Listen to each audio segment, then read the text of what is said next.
Hi friends, వీళ్ళకు ఇంత పెద్ద బిల్డింగ్లు ఇంత మంచు పడడం వలన వీళ్ళు ఇంటికి పోవడానికి దావ లేని పరిస్థితి అనమాట. ఆ దావ ఏర్పాటు చేసుకోవడం కోసం వీళ్ళు పడే ఫస్ట్ కష్టాలు చూడండి.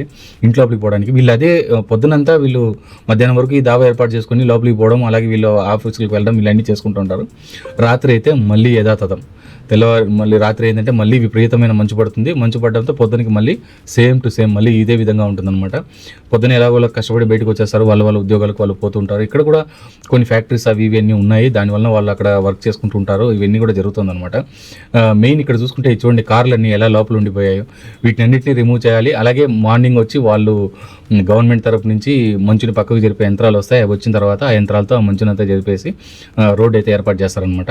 ఇంకా లోపల మునిగిపోయినట్టని దాటిని అంతే వీళ్ళు నిదానంగా దాన్ని తీసుకొని తర్వాత బయటికి రావడం అయితే జరుగుతుందన్నమాట. రాత్రి అయితే చూడండి మొత్తం ఈ విధంగా అయితే అయిపోతుందన్నమాట. అలాగే వాళ్ళ కార్ని రిమూవ్ చేయడం కోసం కార్ కింద ఉండే మొత్తం మంచునంతా విరదీసి తర్వాత మళ్ళీ వీళ్ళు లోపలికి వెళ్తారనమాట. కార్ని బయటికి తీస్తారు. చాలా ఇబ్బంది అండి. కార్ అయితే ఎప్పుడు ఆన్లోనే ఉండాలి, లేకుండా కష్టం అనమాట. ఇంకా ఇది చూసుకుంటే మనకి ఇక్కడ చూడండి మంచు ఎంతవరకు పేరుకుపోయింది అనేది, ఏకంగా 10-20 అంతస్తుల పైకి కూడా మంచు అయితే ఏర్పడిపోయింది అనమాట. చాలా కష్టము. వీళ్ళకు దావలు అవన్నీ ఉండవు, అప్పటికప్పుడు వచ్చి గవర్నమెంట్ వాటికి చేయాల్సిన పనులన్నీ చేస్తూ ఉంటాయి. వీళ్ళు చూడండి ఇంత కష్టంలో కూడా వాళ్ళు నడిచి వెళ్తూ ఉన్నారనమాట.